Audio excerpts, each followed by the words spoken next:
Hey guys, welcome to another episode of Old Reader, New Reader.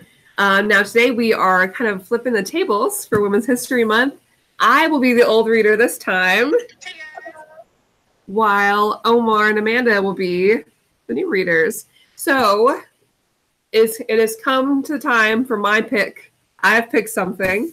Red Sonja by Gail Simone. Now, so for everyone at home who hasn't read this, it is in 3 different trades. I actually have 1 in 3. But the first 2 are on Comixology Unlimited. Oh yeah, man has all 3. Yeah, I can't help myself. Okay. And a hardcover is coming out later this year, which collects all 3 of them. And it's oversized hardcover at that. Oversized hardcover. It's a big deal. Yeah, I'm excited for it. And Walter Giovanni is on the art, who I'm a big fan of. And my girl Jenny Frisson on the covers. Yes. And we'll all be seeing her this weekend. Yes, we will be. Yeah. So pretty exciting. All right, so let's jump in. Well, first of all, I just want to introduce this run by saying that this is what got me into Red Sonja at all, and kind of started this whole just I don't know, roller coaster of emotions and love for her. And it wasn't Bridget Nielsen's movie from the 80s that got you into Red Sonja? I've never seen that. Yeah. And it also, if anyone, I don't know if you guys read it, but there's a nice introduction here by Gail Simone about her love for Red Sonja. Oh, yeah. Yes, I read that. Worth checking out. And how it kind of switched her thoughts about the genre itself and about Conan and things like that, because she had no interest before this. And it was kind of her dream to write Red Sonja. And since then, she's written a few. Not just these, but also like Red Sonja crossovers and Swords of Sorrow. So at the end of this, we'll give you little recommendations. Okay, so let's start off. Yeah. So this story starts off where we kind of get introduced to where, not really Red Sonja's backstory. Basically, this king comes in and defeats this army. And when he goes to do so, he finds some prisoners trapped in the dungeon. And the prisoners there were used to fight in a coliseum. There's only 2 prisoners left. And those 2 prisoners are Red Sonja and what's her name? Dark Anicia. Anicia. We'll learn more about her later. Yes. So that's kind of her origin. And it jumps to 3 years after that event. We see Red Sonja on the road by herself. Some bandits foolishly and her badass try to steal from her. Yeah. And this happens a lot, and it never goes well for anyone, ever. They never And learn. at that moment, 2 young girls, young archers, kind of step in to try to help. They're not any help. Because they've been sent to go help the lady of great cleavage, or how they phrase that. I know that Omar liked that line a lot. Yeah. Oh, that was the line that I'm like, oh, okay, I'm sold on this book. What did they call her? The lady of... Hold on. I'm on that. I was on that page because I remember taking a picture of she of excellent cleavage. She of excellent cleavage. And I remember texting you all, and I'm like, I am so adding that to my vocabulary from now on, because that is she of beautiful poetry. So basically, this sets up what happens is that the king that freed Red Sonja from that prison has called on her again. Yes. And we learn through this that she is also of a debt to him, and she respects this king more so than she does other kings. And so she accepts her request and goes to the castle to go talk to him. And he explains that they need help because they are being attacked by Zamorans who spread a plague to their people. And they've lost a lot of good people, and they last ditch effort, they need her. And so she trains who's left in the village, which isn't much. A lot of women and children. And she gets on the battlefield and is met by the other fellow slave woman from when she was in the pits. And she's awesome, by the way. Anicia is really, she is really cool. And a totally different vibe than Red Sonja too, which I appreciate because I think in this situation it could have gone with somebody that's like a mirror image of her. Yeah. Yeah, she runs into Anicia and they fight, and we also have a nice flashback to their time together. Because before they got free, they were the last two prisoners there, which naturally would mean that they need to fight one another now. Because before that, they had to kill all of the other slaves. And you kind of learned at that point that Anicia is in love with Red Sonja, much more so than being sisters. And it's never exactly explicit, but just the way that they talk about it. Yeah. Just the two of them chained up and saying that they won't fight one another. And Red Sonja's like, you're going to have to. That's just how this works. Like, nope, then they'll kill you. And she's like, well, of course. And says, why? Do you not know? Yeah, that is a great scene right there. Yeah. Talking about, where is it? Hold on, let me pull it up. This is what she's talking about right here. Yes, it's so good. Yeah, it's a good scene. So when 3 years later, when she shows up to fight her on the battlefield, Red Sonja is completely taken aback and does not understand why she would be there. But Anicia blames her for a lot of things. And so you start to learn more about it. But she's saying, you betrayed me. You've done this to me. And she's like, what are you talking about? I haven't done anything to you. And we learn that she's been plagued by, not real ghosts, but just the visions of all the slaves that they killed. Omar's holding up something, but his mic's off. Yeah. Oh, he's just showing what she saw. Yeah. Right. Which is such a cool image. I get to play Vanna White today. Yeah, there you go. While you two ladies talk, and I sit here. Yeah. Which is such a cool scene. She's like, the sorrowful ghosts of the slaves we killed, can you not hear their endless grief and hate? So she's been gone mad with guilt and visions of all of these. And she can't think straight. So instead, she's just acted as like a, there's a kiss. Yeah. Love. There's that kiss right there. Which is... She's right. She would have done anything for her. Yeah, at this point, she's like, but it's too late now. She's too crazy. And she presents a situation where she's like, either, one, I can completely just, I can leave everybody to go die. Yeah. The plague. Or I can kill them. Or you can surrender. You can kneel before me right now and surrender and never come back. Which for Red Sonja is not a thing that happens. No. And not that we know too much about her at this point, but she does a good job of it. Just, you're reading in between the lines and you can tell this is, the great Sonja, the undefeatable Sonja, someone who does not kneel to anyone. No, exactly right. And so that's what she does. That's what she has to do. And the people are left to kind of die with the plague. Yeah, with the plague. So that takes us on to issue 3, which such a cool cover by Jenny Frison. Something I really appreciate about her is that this is this does look a lot like a typical booty pose that somebody would do as a cover for something. You can tell this is anatomically correct. I could take a cosplayer and pose them in this. Yeah. And I can show you guys some Swords of Sorrow covers later at the end of this episode. Yeah, and it's not gratuitous either. The way the her cloak is just positioned, it's very artistic. So yeah. It's beautiful. I would call it classy gratuitous. I don't think there's nothing wrong with that. I was thinking boudoir, which is supposed to be very classy, beautiful, showing a woman's femininity and power more so than just for the male gaze, if you will. Oh yeah. I see that too. Especially with this amazing close-up of her side boob. Oh, those are great pictures. Especially with the way her eyes are. Anyways. Now, she contracts the plague as well, doesn't she? Yeah, sorry. That's a big part. Yeah. She contracts it and then she gets exiled. Yeah. There after she loses the fight.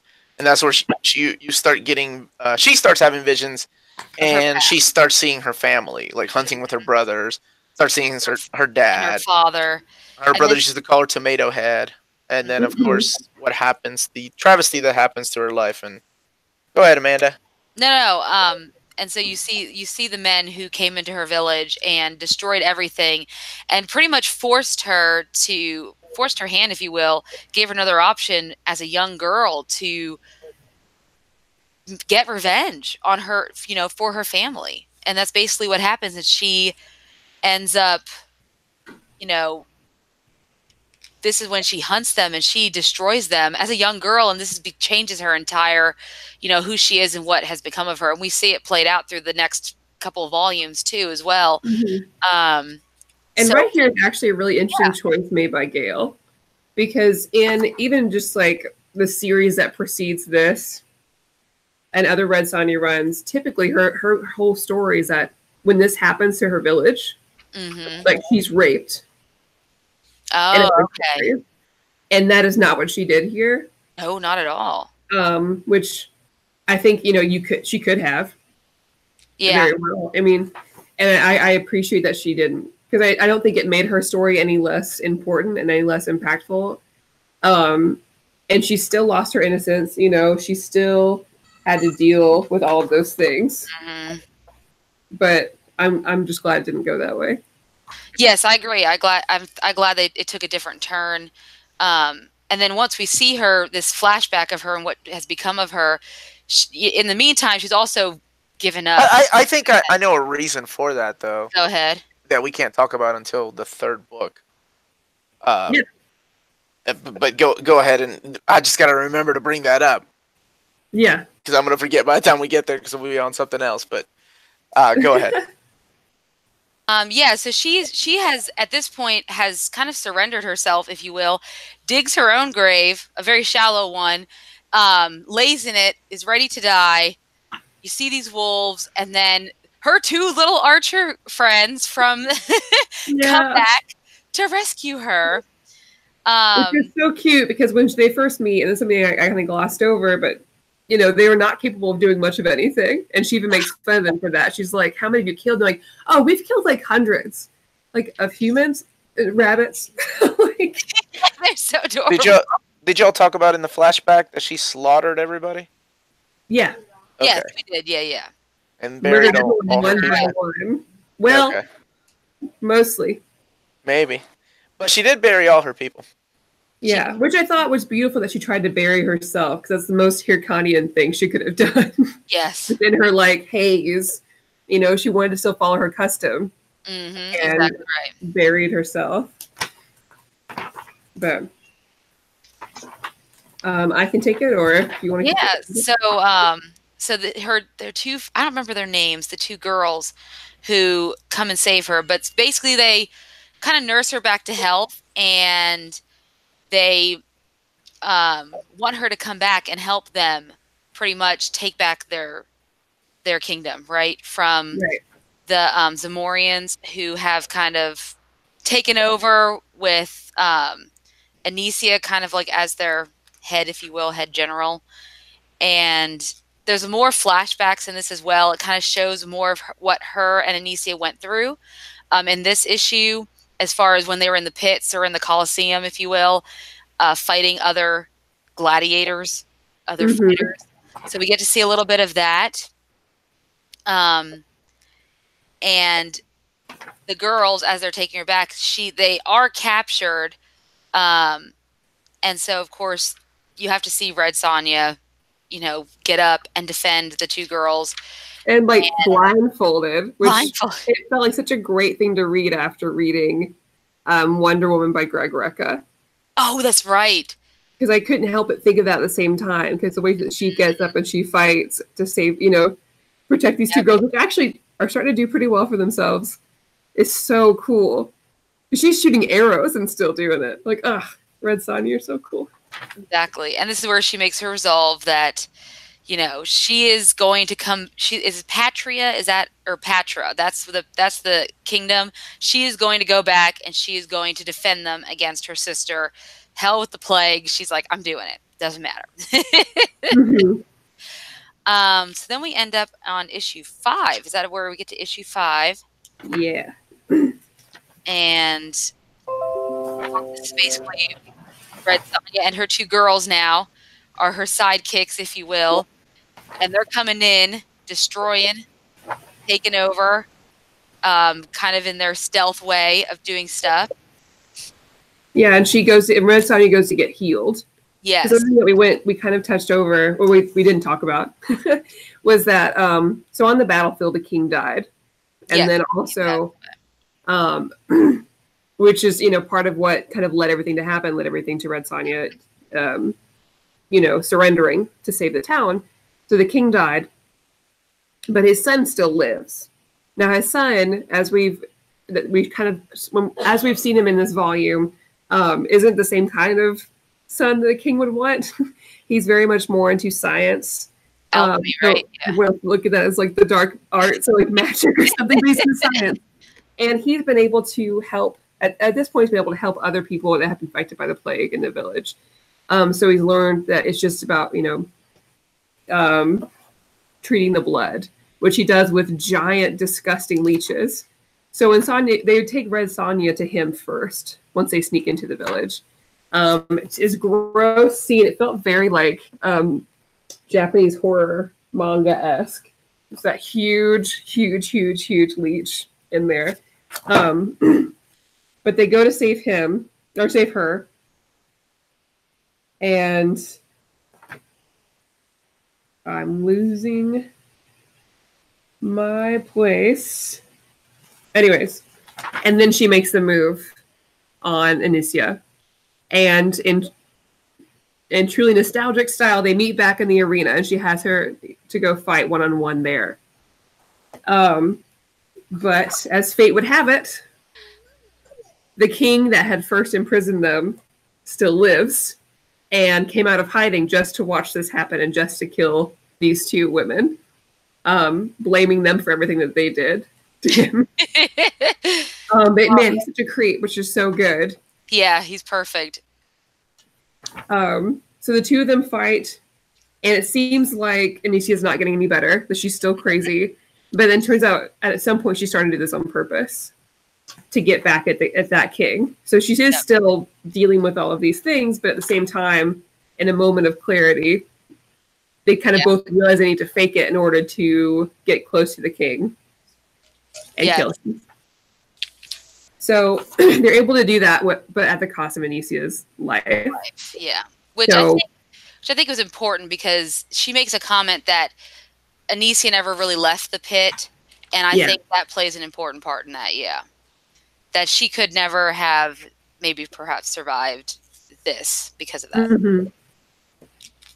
Which I think is good. I think that shows the resolve between the two of them, and maybe that's because of where Red Sonja came from too. That she's able to go through that experience and come out better.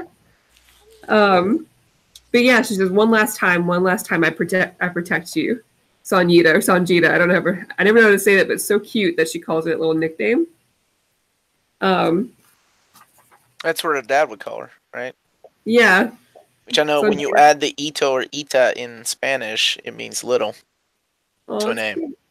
So that's what I always thought they were saying, little Sonja. Makes sense to me. Oh, and so they go to fight the king at the end. But it turns out that the woman next to him, the scantily clad woman filling his wine, has already been poisoning him. I think that was a much better death than Red Sonja going to kill him, because she's about to kill him and she's like, don't, just wait. She's like, why? Like, don't worry, I've been poisoning his glass all day. Like, he's dying. Yeah. And then at this, oh, sorry, I jumped ahead. I said Anicia died. She didn't die yet. I'm so sorry, guys. No, it's okay. Because then it's revealed who ended, like, where they got the poison, right? Like, it was the son of the original king that had been murdered. And he comes and stabs Anicia. Which I never trusted because of his mustache. Oh, yeah, he's real creepy. He's real creepy. Yes. Like, she's not the greatest judge of character. Just saying. Ooh, Red Sonja? Yeah, that guy? Really? Oh, don't turn your back on that guy. Hell no. Right. Anyway, so now he's getting revenge. Through. Yeah. Which for her killing his dad, right? He thinks he's doing the right thing. Yeah, he thinks he's doing the right thing. So it's not necessarily that, well, we'll get to that part. But yeah, it's not necessarily that he is a villain by any means. He just looks like one. He just looks. Yeah, they could until he admits right here that he invented the poison. And so Red Sonja's like, I'm going to take out the trash. Bye. Yeah. You're dead. You're dead. You're nasty. I'm done. So that finishes off volume 1. And I know that I'm moving kind of quickly, but I want to make sure that we're able to kind of really focus and talk about it. Yeah. Especially because even though I like this arc a lot, I love what starts in volume 2. Oh, me too. I agree. And I remember when I was first reading this and I got to volume 2, I was upset at first because I think I liked where this was going. When it started, I was like, I don't know what I think about this. So volume 2, it starts out another king. An Egyptian-looking king now. Yeah, an Egyptian-looking king. Yes. Maybe an emperor. I don't remember his title, but has a request of Sonja, and he basically wants her to do a big old fetch quest. Yes, this is my favorite arc.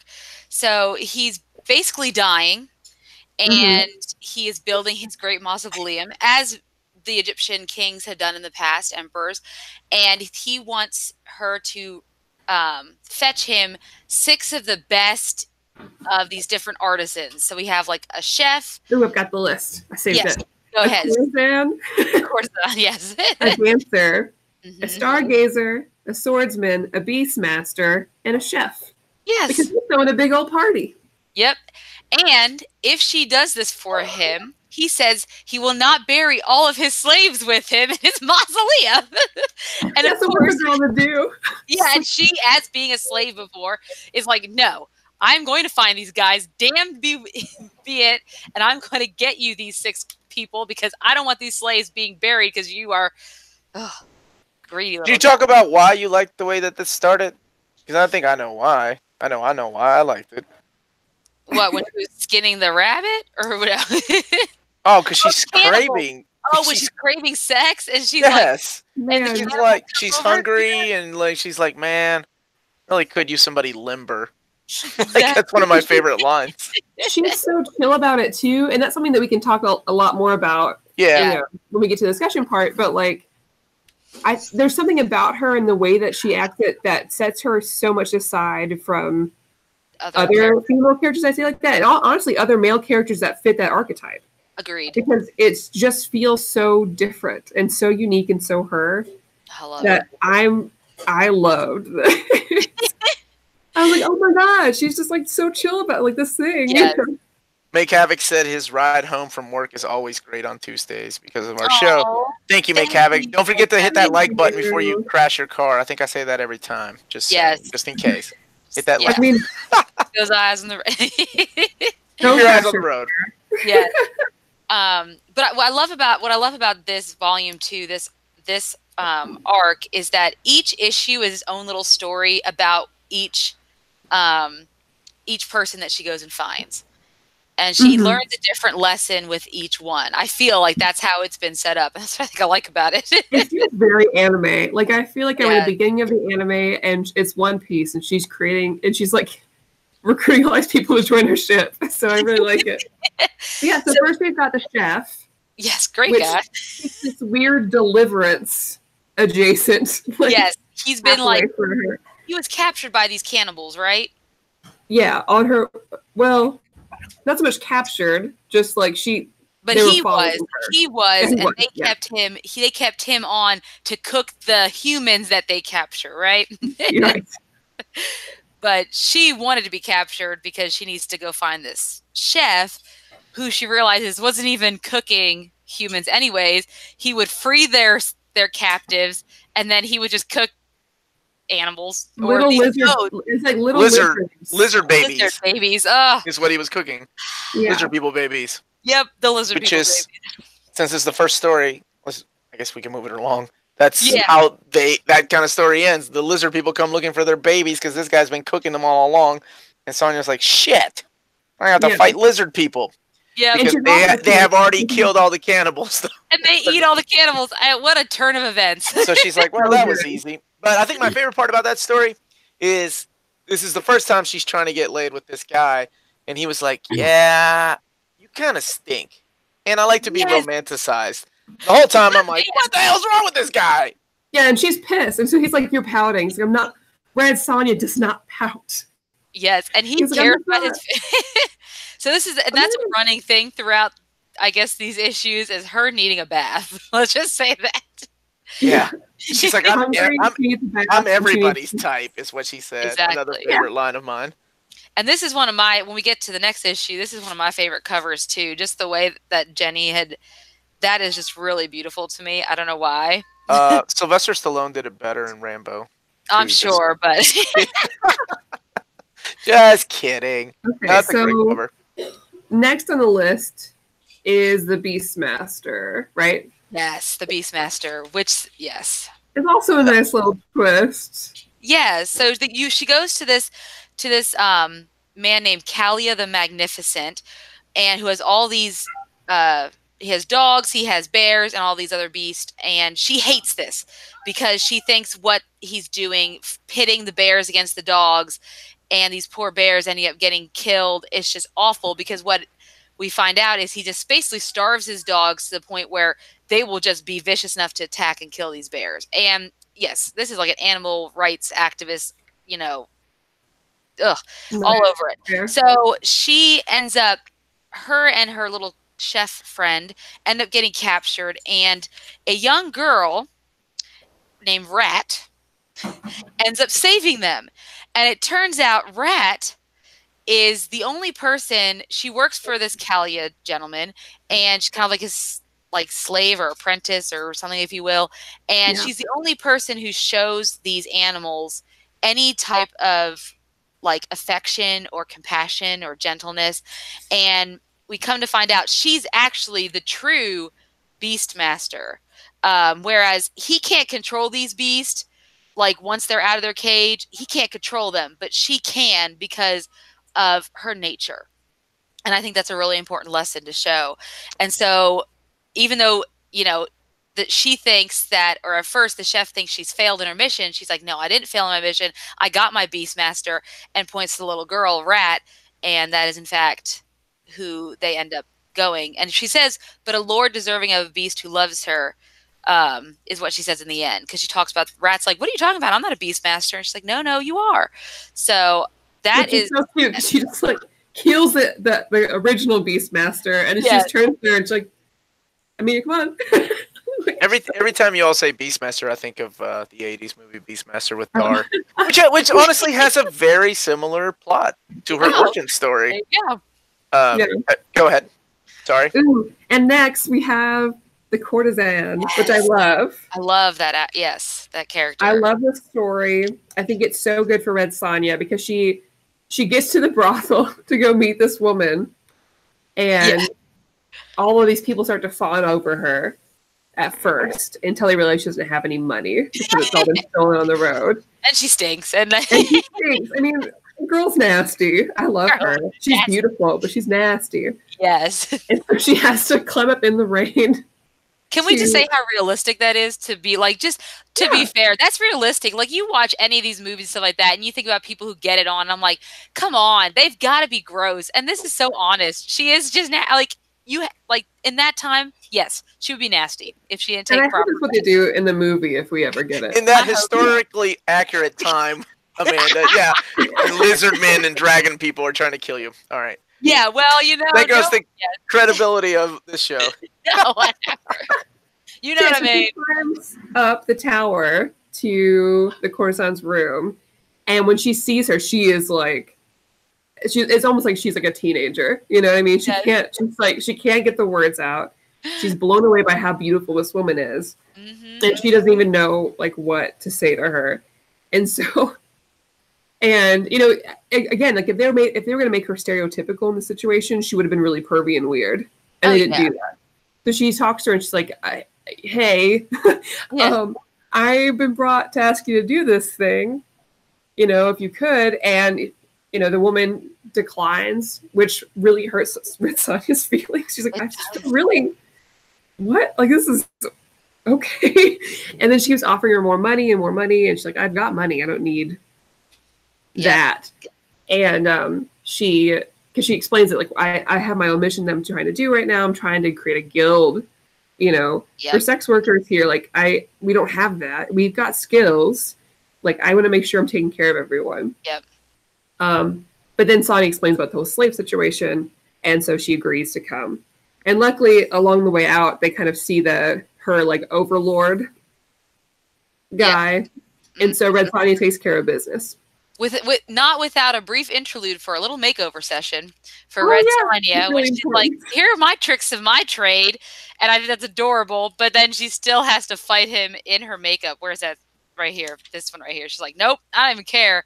I'll still kick your ass, even in this dress." And then throughout that chapter, they have that really nice moment between the both of them, where they both wonder what it would be like to be the other person, because they have very similar backgrounds. They do. Yeah, they lived in a town like next to each other, right? Very close to each other. She mentioned that she could have been her. I thought that was cool. Exactly. Because Red Sonja, after her village was destroyed, she's like, I couldn't imagine that life for me anymore. And I think similarly, the other woman couldn't imagine a life outside of what she does anymore. And so just seeing how the friendship kind of blossoms between the two of them is really nice. Oh, yeah, I agree. And then we have the Stargazer. Yes. Which they basically find him in like a temple church situation. One that kind of mirrors Christianity, right? Yeah, but very much like Catholicism back in the day. It was all about like bribes and you know, just kind of keep going, keep digging that hole a little deeper there. Just do it. It's okay. I've got the Catholic roots. I can talk about it. Yeah. And, you know, just kind of that fakeness, right? Yes. Where it's all about the money and not about real practice. And so she goes to find him, but they have him in the dungeon because he's spouting all this scientific nonsense that the world is round. And he even explains it to Sonja, and she's like, what kind of madness are you spilling? Yep. Like, no, listen, it is. But then it kind of works out where they're like, the way that they're treating you, the way that they are torturing you is not okay. None of this is okay. I'm going to break that guy's nose. We're going to get you out of here. I'm going to convince that priest that he's not going to do anything to you. And so the whole crew takes the Stargazer and leaves, which is really nice because that guy was he was scared to die, but he couldn't lie about what he knew. Can I talk about the little chapter that you missed? Oh, yeah. The sword sorry. master. No, it's okay. The Sword Master. There's 6 characters. Sorry. So that's my favorite story out of this so good, this one here. Because it starts off with her just on the ground being beaten, and you're like, how the hell did they best Red Sonja? She's such a badass. Well, who would have taken her down? And, you know, you see this guy, and he's like a pretty boy sword master, and you're like, that guy, really? He's like, what's his name in Game of Thrones? Yeah. So the whole time you're thinking, oh, she was like, hey, I'm going to take you. And he's like, no, you got to beat me in trial by combat first, and then you can take me. No, the whole reason they're fighting is he's known as the untouchable, what's his name? Amanda, do you remember? Hold on. Whatever his name is, the untouchable dude. Yeah. The reason he's untouchable is because he hasn't bedded anybody. He has to be touched in order to bed them. So that's what she's trying to do. She's trying to get laid. And I was like, the original reason. So when they like, what but can it I is do the for reason you? because And she was like, hey, I'm gonna whisper all this kinky shit into your ear, and he's like, whoa. No, but it is the reason why they're fighting at the beginning, and you're led to believe that they're fighting because she's trying to take him back. And no, it was just because she didn't really have to fight him, which is the best part about that story. She wanted something, and he was not going to give it to her. That's what makes that story so much better. And something that's also cool about this, and it's another thing of kind of Gail switching a lot of the narrative. Usually, that's Red Sonja's story. Oh, really? Yeah. So in previous stories about her whole thing was that you couldn't bed her. And some of it's a rumor. So she'll be traveling with like a male companion, and he'll be like, "Well, can I sleep with you? But I've heard that I have to beat you first. Like I have to like win in combat to have the right to bed you." Yeah. And so that used to be another Red Sonja story. So it's been switched. And Osric is his name. Osric, the untouchable Osric, the magnificent. Thank you, Amanda. I couldn't remember his name. By the way, Tina is right. Sadly, Sonja is a fucking flat earther. Sadly. She is a flat earther. She does not believe. She is absolutely right. I was going to make that joke. Thank you, Tina. I forgot.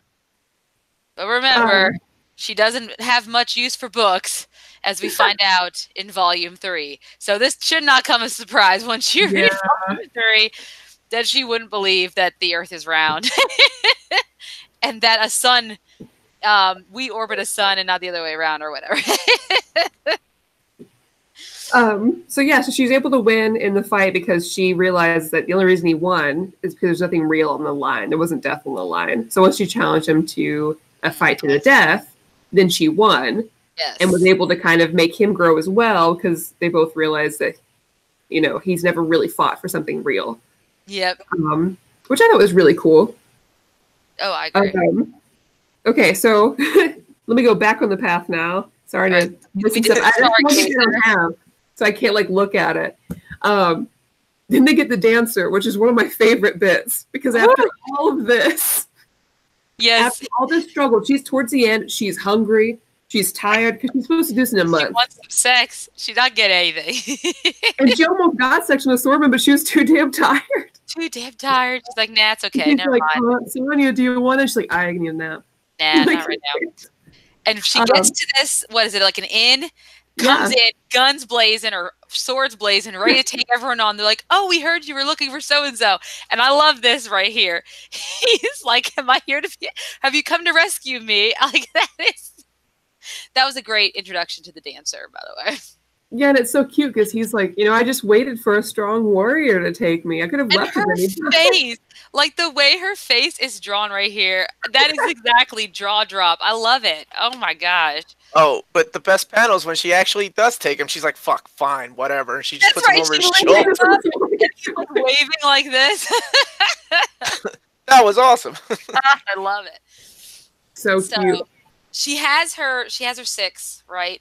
And so during the one issue with the Swordsmaster, right in the beginning, we learned that while they're building the mausoleum, the king has told his vizier or whatever you want to call him that overseer, right? Yeah, vizier is that? Yeah, that he's really not going to honor his agreement with Red Sonja. He's going to bury his slaves anyways with him. He doesn't care. So the next issue we have her bringing her. Or this same issue with the dancer, because that's really fast. She brings her 6 artisans and introduces them to the king, and so that's where we are off at. And he says, "Let's feed and clothe all of my slaves. Let's have a celebration." And they give her a bath, which is so on character for her. Which I love when she gets interrupted because she's like, "You remember what you were doing?" Yes, I want that when I get back. Oh, the dude that was rubbing her foot. That was awesome. Yes. And then we also see the courtesan coming by and be like, "What dress do I wear?" Oh, I know. Yeah. And it's just really cute to see everyone kind of, falling in line with everything. Yep, doing the but. Alas. All for naught. Because of course, this guy was just asking for this so he could bury those people with him and have them in the afterlife. Yep. Of course. Man. And so he's like, Red Sonja figures that out, right? Yep. And he's like, I can give you a lot of money right now, and we can just, you just leave and forget about it. Like, no, dog, I can't do that. No thanks. And he throws her in the dungeon in her dress. How rude. Yeah. But and so he's having the party, and all of her friends begin to realize that something isn't right because where's Red Sonja? And so they go to free her, and then her and the Swordmaster, they attack everyone. Even the chef gets involved. He even uses his cleaver to basically kill all of his guards, right? And to kill him, and he does end up dying because the chef. The clever chef had poisoned him or something like that. He put something in his soup that just gave him gastronomic, some stomach issues that end up being the death of him, if you will. And I love it because the dancer was dancing this whole time, I guess, and he finished it. It wasn't paying attention. He's like, wait a minute, what happened? Did I miss something? It was a very Klaus Hargreaves situation, which I appreciated. Very Klaus Hargreaves. So they're able to defuse the situation, free the slaves. She has to say goodbye to all of her friends. Looks like the courtesan and the chef become a couple. And the gentleman who was the vizier ends up being the new king, if you will, and she's still not sure if he's going to be a good person or not. But I love how that ends, because it ends with her finally getting what she wants, because she comes back to that same place where the courtesan was with all her money, and she's like, I'll have one of everything. So good. Magnificent. So good. So that finishes up volume 2. Now I recognize we have limited time, so Yes. No, wait a minute. We can't talk about her husband. We can't forget about her husband, Red Malik. Right. Which is a really We can talk about all right. So Yeah, we need to cut the description down a little bit, but just really quick. This guy was claiming that he was married to Red Sonja only because he wanted to run up her debt. So when she finds out, she's like, I ain't married to that motherfucker, and he's like, oh yeah, sorry about that. I didn't have any money. And then in the end, like, he sacrifices her life because they were dishonoring her. He fell in love with her beauty. That's what it was. Yeah. And will you marry me before I die? And she's like, no. No. Which is awesome because she stayed true to her character, right? And he still dies happy, right? He was holding her hand, and she did something really sweet. She buried him. And that's that. I thought it was a cute little story. That was issue 0, which leads us to the 3rd and final volume that Gail Simone did. And again, in case you're just now joining the chat, all 3 of these will be collected in an oversized hardcover to go nicely with your Conan omnibuses. So, for the sake of time, it's probably best just to focus on issue 13 through 16, which finishes up this whole arc that started from the beginning. Yes, that's what I agree, yeah. So this one kind of starts off a little bit differently. We don't know exactly why she's here. It's just for this town that's kind of asked her help. Yes. But she, in the middle of a storm, has gone to this cave to fight this evil wizard. Yeah. And so she gets there to attack him, and she does so successfully. She takes him down, but not before he curses her. That she can never forgive. That's the curse. That she can never forgive. Yeah, which is... And you don't think, what does that mean? And you don't realize how powerful that curse is until you see it take hold of her. So she encounters a fire master, if you will, and he has lost his power, saying that he doesn't have it anymore. And so he ends up following her because he feels like she is this great wizard or great princess or whatever. And they go to this inn to inform everyone that she has defeated Callus Raw. Unbeknownst to them, his brother is coming to exact revenge on her for killing his brother. And this is where she enters her first test of what this curse does to them. So she sees a gentleman in this bar, basically, who was one of the ones who was part of the mass murder of her entire village. He had escaped. He was the only one that escaped. And she sees him in the bar, and she wants to go to him, and she wants to, because obviously she has not forgiven him for what he's done. And then someone at the bar offends her, and she can't let it go because she can't forgive, right? Yeah, and they spill wine on her cloak. Yes, and she attacks him to an inch of his life. And so they're like, okay, even though you saved our, village, you got to get out of here. You have to leave. And so she realizes what this curse has done to her. And then meanwhile, you have the evil brother of this wizard that she killed. He comes to the town looking for Red Sonja. He ends up bewitching them with these like earthworm monsters that remind me of the Tremors. Yeah. Yes. And so he's looking for Red Sonja, and she is on her own search for this gentleman that she found in the bar who managed to escape, who had taken part in killing everyone in her village. And so she does end up sleeping with the fire master, or they kind of have I think they just sleep in the same bedroll, I guess. But not like together. I think she said there was something about a strong man holding you at night or something like that. Or somebody with strong arms. That's all I remember. I don't think there was any sex. No. That's what I got. Which is a little disappointing. A little disappointing. She's been looking forward to it. Well, she got a little bit. So at that point, she does find that man, or rather that man finds her. Exactly, he does. And they kind of have a back and forth. And he's trying to explain that since that day, he has not killed anyone. Yes. That he hasn't you know, done any of those things. And, you know, he had to bury all of those other people. And so obviously, you know, he realizes that they went out of control. And at some point, you know, when they were, you know, doing all of those things, they kind of got a taste for murdering and fighting. He's like, please, I you know, I haven't done any of those things since. And she's like, no, I'm going to murder you, obviously. And so then he sends other guys to attack her. And it kind of goes too crazy because she's out of control, right? And then her friend, the fire wizard. The fire wizard. Fire master, I call him. Stops her. Yes, and she realized burns her hands off. So she can't fight anyone because she's trying to break the curse. Oh, that image right there. Oh, I love that. That's freaking. I wasn't expecting that. I did not know what happened there. That was one of those moments that I'm like, man, I really. Can you hold that up, Amanda? Yes, go ahead. That was one of those moments that I'm like, I wasn't expecting that, and I really, really respect this character because that's really badass. It is. I was not expecting it either. I was like, what is she going to do? Oh, not burn her hands. That's not exactly what I thought at all. Yeah.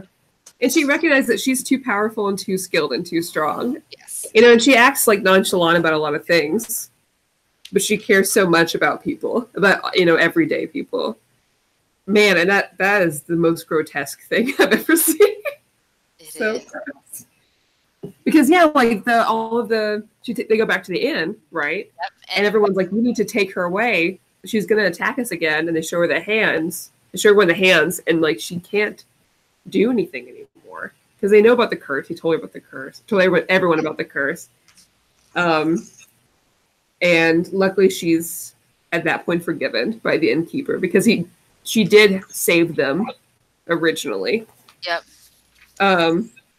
So they allow her to come inside where they let her rest, but not until isn't that much longer where the wizard's brother comes again. Cathras is his name, Cathras.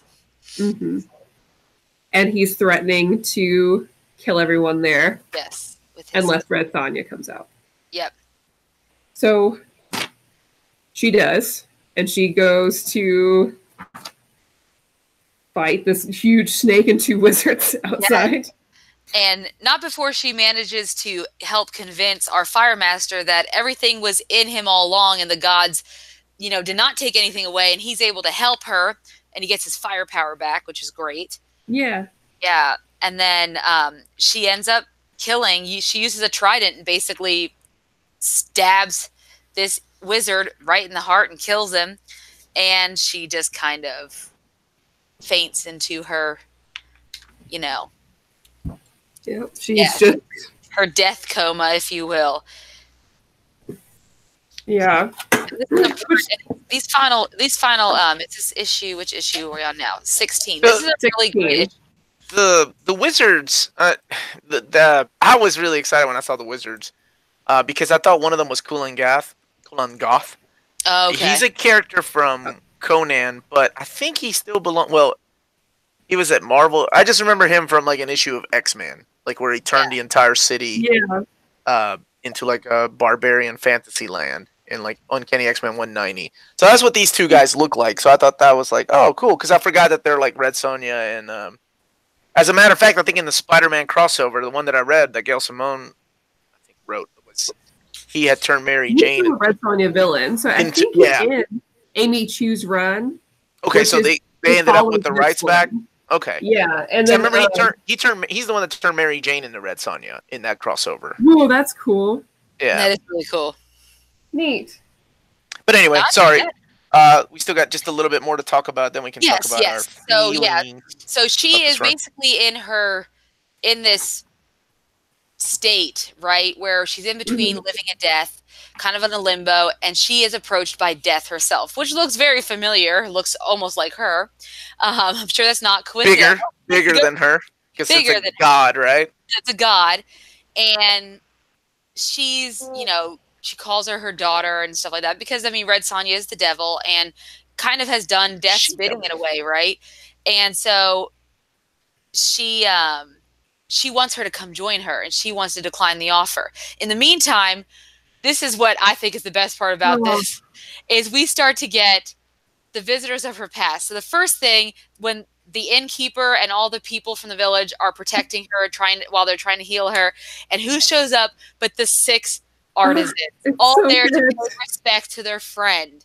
And I think that says a lot about her character, that these people, like, she journeyed with, she had went to gather them, and by the end of their journey together, they all considered her a deep friend and someone close to them. She mentions that in her inner monologue. She says, I actually miss them.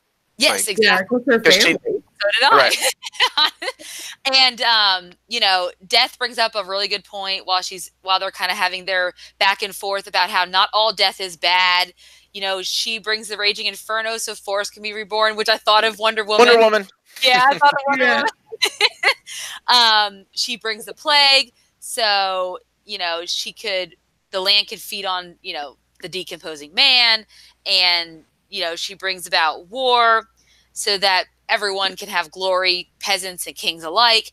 And Sonja decides to challenge her because she doesn't want to stay dead. She doesn't want to stay with death. She wants to come back.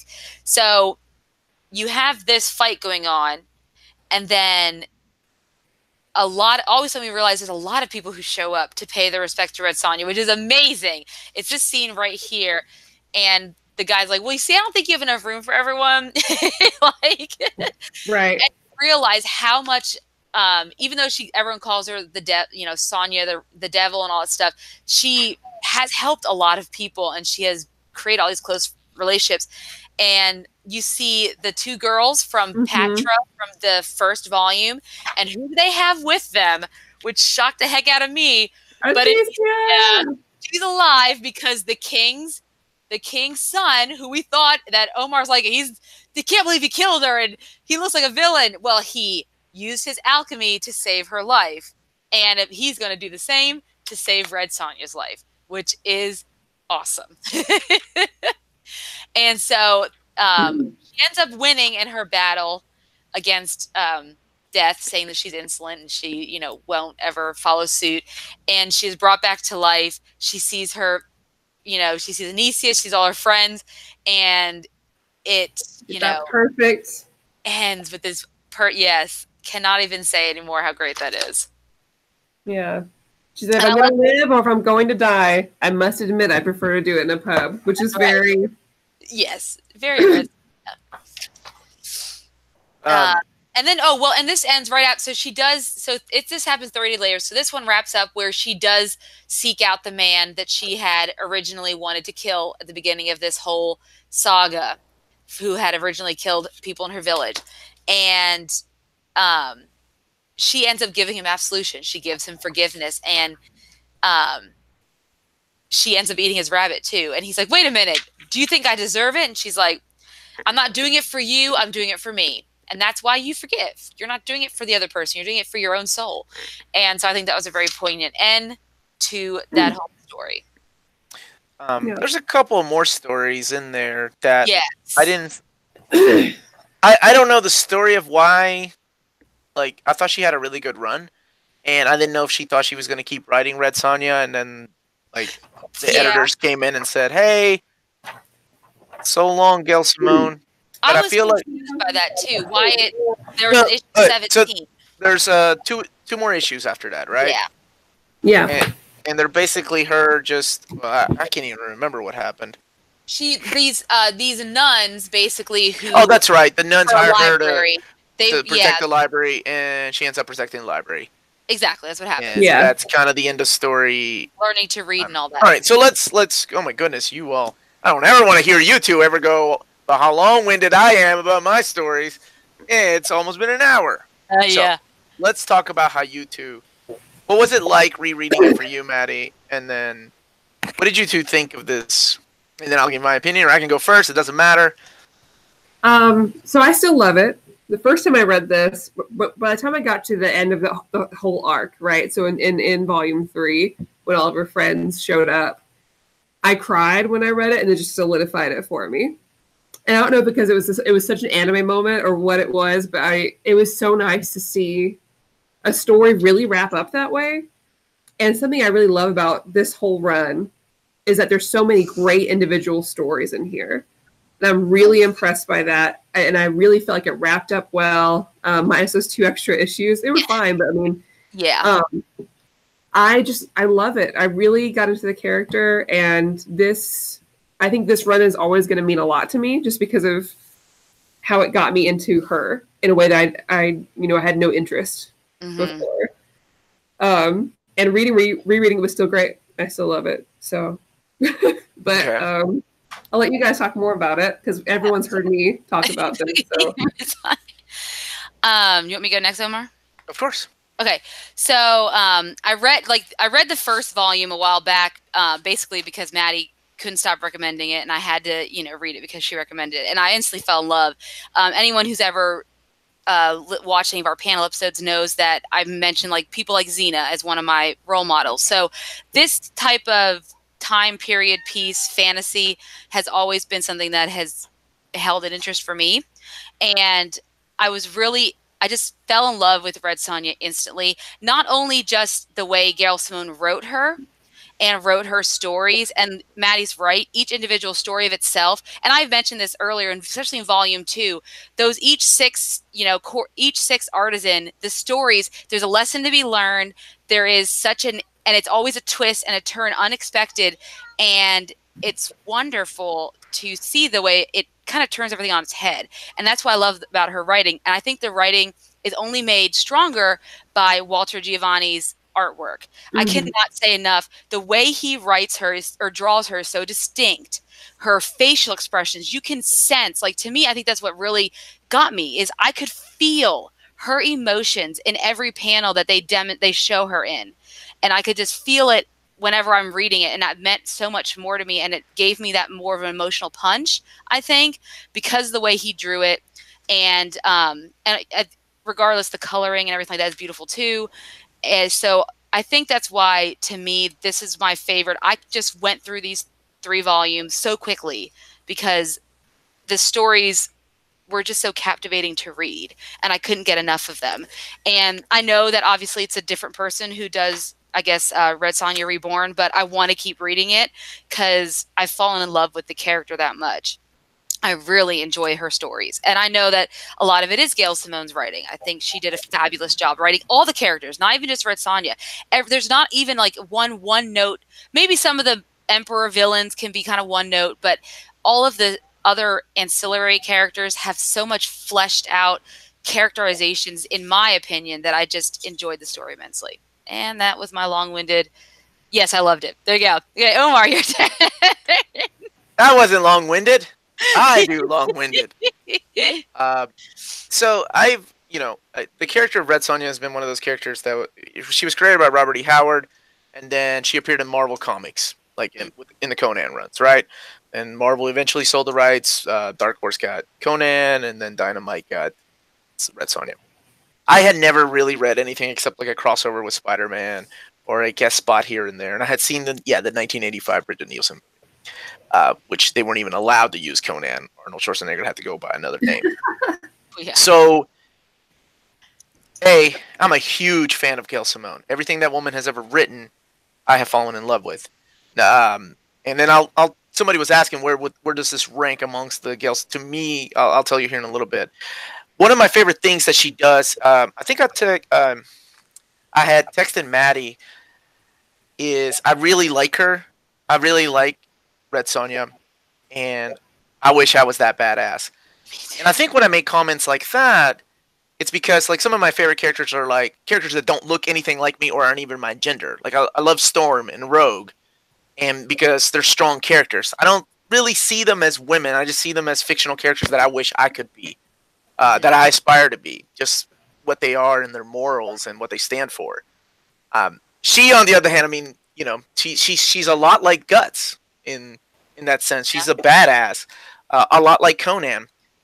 The story is very, very similar to Conan and Cole in the sense that something tragic happened to them, and now she's out wandering the land, doesn't really care for friends because they're all going to die anyway.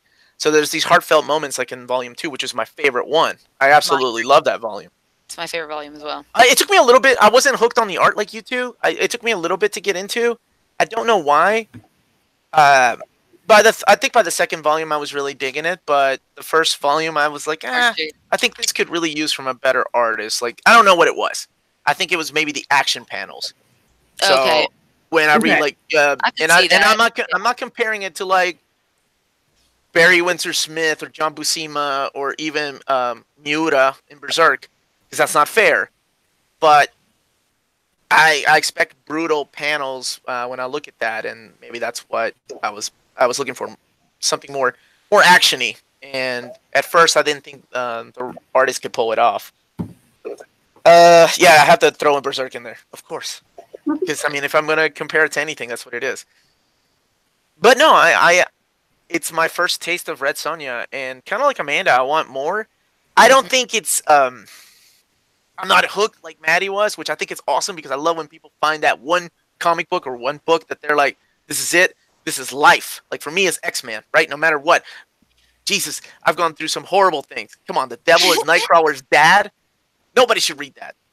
But you know, it's you. It becomes a part of you. For me, you know, I didn't get it, but I totally am going to buy that oversized hardcover because I really enjoyed this run.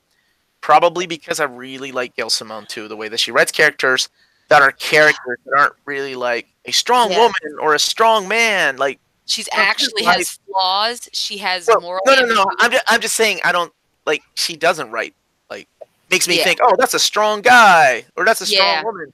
That's a strong character. Yeah, she lets the writing and the characterization do the talking for her. Exactly. You know, I think that's the difference. Mm-hmm. Yeah. But yeah, that's all I was gonna say, and then we can give our final rating. Okay. I will say it got a little old with the smell joke. That was a little much. I get it. She stinks, but I don't need to be reminded in every issue. But I was relieved when she took a bath. I would say the same thing if it was a guy. By the way, just saying, like if it was Conan going and bitching about how much he smells, I would say the same thing.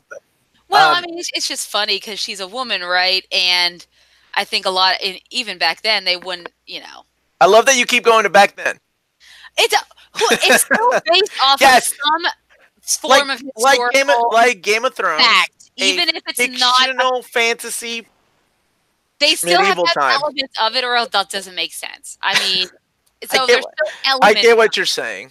I'm just busting your balls. I mean, it's all right, like, Maddie. Yeah, if you had like people in the Revolutionary, in some weird like alternate Revolutionary War era using real toilets and not an outhouse. I mean, it doesn't make sense. There has to be some basis, okay, of historical. Thank you for your quick synopsis. You're welcome. Anyways. All right. So, Maddie, what do you give it? Yeah, so I give this a 9 out of 10. What? This is a 10 out of 10 for you. How does it not 9 out of 10? Yeah. It's both. I mean, like, it was a 10 out of 10 when I first read it because it changed everything. And it's still really high up there for me. You know what I mean? Yeah. Mm-hmm. Is it different rereading it? Like, was it not as good as your, like... No, it's still good. Okay. It's still really good. I've just read so much more since then, too. So, I don't know. I'd say, I say 9.5. There we go. That's more like it. You got a giant statue over because of that. Is a 9.5 book. Yeah, I do. And I think, well, we'll do our ratings first, and then I'll recommend really quick just some like next reads for anyone that's interested. Okay. How about you, Amanda? What do you give this? I think I'd also give it a 9.5 out of 10. And the only reason I would give it 10 out of 10 is because I felt like it should have ended at issue 16. And not that I didn't like the next two issues, but I just felt like it should have ended. And yeah, I mean, for me, volume 2 was the strongest one. But 9.5 out of 10. It was great. It was one of my favorite reads. Awesome. Okay. I think I'm going to give this a solid 6.5. Is that what you gave Dark Phoenix Saga? But I'm not like that. I'm going to give this a solid 8.5. I'm buying the fucking hardcover. Of course it's an 8.5. It's Gail Simone. Come on. It got better and better. Like, what am I thinking about modern comics that I'm not a big fan of, but I get why we need because of trade paperbacks and things like that? It's these overlong 6-part arcs that we have. I wish the story in the first arc had been like 2 different stories, Mm-hmm. Would have been a little bit floated a little bit better, but no. Yeah, 8.5. That's a great read. Thank you for recommending to us this awesome read because I recommend it now.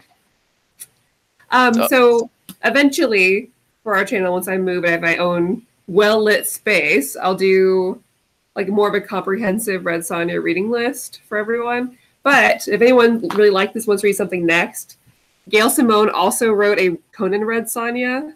It's this beautiful hardcover. The art's great. The story really resonates. I super recommend it. I also really recommend Gail Simone. Did she write this one? Yes, she did. Gail Simone's Wonder Woman and Conan. So that's also really good. And if you're looking just to continue on some Red Sonja series, Amy Chu is kind of like the next installment of this. And it's time traveling. So imagine Red Sonja in the future, like on a motorcycle. Okay. That's awesome. And can we put this on our social media tomorrow too, Maddie, so that everyone? Yeah, I have some more recommendations to send you guys. So if you guys check out our social media tomorrow, we have some like if you liked this, then read this recommendations that we're starting to do. So check that out for some more like similar reading to this. Yeah. So awesome. And hopefully we still get a Red Sonja movie now that the director is gone. Goodbye. Yeah, we will see what happens. So wait, there was another director besides Robert Rodriguez. I just remember Robert Rodriguez shooting his then girlfriend. Singer. Bryan Singer was supposed to direct it, and everyone's like, "Wait, are you kidding me?" Well, like 10 years ago, when Rose McGowan and Robert Rodriguez were dating, she was really wanting that role, and he even did a black and white Sin City style, do it now, like intro with her. Yeah, but, I love her, but I'm like, no, I need someone like. I want like a real like muscular lady, like lean, muscular. Where can we find one of those? And older too. I don't want several places. I feel like like 30s would be good. There could be some women I think who could lift and get like older, like 30s and up, who could probably lift and get ready for that role. Bridget Nielsen could lift and still pull it off. No, I just think about Flava Flav. I haven't even seen. See, that's your problem. Now you're typecasting. She was Red Sonja before she was Mrs. Flava Flav. That was a mistake. I'm a huge Red Sonja fan, but that was a mistake. I want to show you guys my figure, but it's really heavy. No, don't drop that. Nobody needs to see that. We'll take a picture of it. There we go. That's awesome. Look, guys. Who made that? Just TNA. It's Sideshow. It's a Sideshow premium format. It's Sideshow totally premium format. So it's $25, I assume? If only. $600. Gina Carano. Actually, Ray, you're kind of right. That I know. Yeah, I can see that. She's got that upper body strength too. How much was it? $600? Phew. Yeah. Dude, the gut statue that I want from Prime is $1,000, and I really, really want it. So I don't know. It's like it's huge. I'm like, I have no idea where the hell I'm gonna put that thing. But I would even do. I told Melanie I would sleep with it for at least a week for $1,000. Sleep with it in the sense like Red Sonja slept with the fire dude, arms around it. Nothing's gonna happen to my baby. Snuggling. Wake up next to guts. So what are we reading next week? Next week, Amanda, what are we talking about? Are we talking about what is that? Greg Rucka's Lazarus, Volume 1.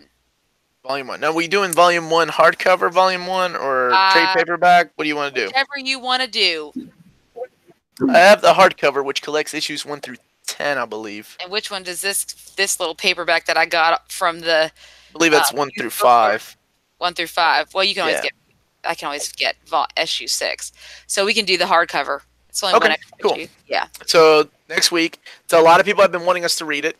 Yes. That was everyone's pick when we did the poll, so we're going to be doing that to wrap up our Women's History Month reads. Even though I think the third hardcover comes out sometime this summer, so the series went on hiatus and now it's back. Yes. It is a great read. I can't wait to see what you two think. I'm excited. So that is next week on Tuesday, March 26th. Yes. And by the way, everyone, we will be at C2E2 this weekend. So if you see us, come please say hi. Yeah. We'll try to keep everybody updated on like what we're doing on Instagram. Maybe do a couple, videos like live stories as we're walking around, just to sort of keep everybody updated in case you're interested in seeing whatever. Yeah.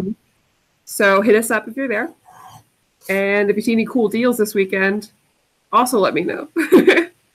Yep, and I'm very excited because on Thursday we get to do something that should be posted on Friday on this channel. I hope, if I get it done with the editing. Yes. So yeah, that's it. Anything else? Any last minute words about the she-devil, Tomato Head? No. That's what her brother called her. No, she's amazing. She's a great role model for girls everywhere. Don't take baths and kick some ass, girls. That's right. Exactly. All right. Everything. Well then, Maddie, off. it's your baby. Sign us Go off. ahead. Oh, I can't do the sign up. Only Amanda can. Oh no. By all means, give it a shot. I've fucked it up twice live, and Apparently 3 times. If it's classy and cool, it must be favorite. That's right. And don't forget to hit that like and subscribe button. Ring the bell for all of our notifications for more great near mint condition content. Follow us on all of our social media channels at nearmintcon. And then, as Maddie said, if it's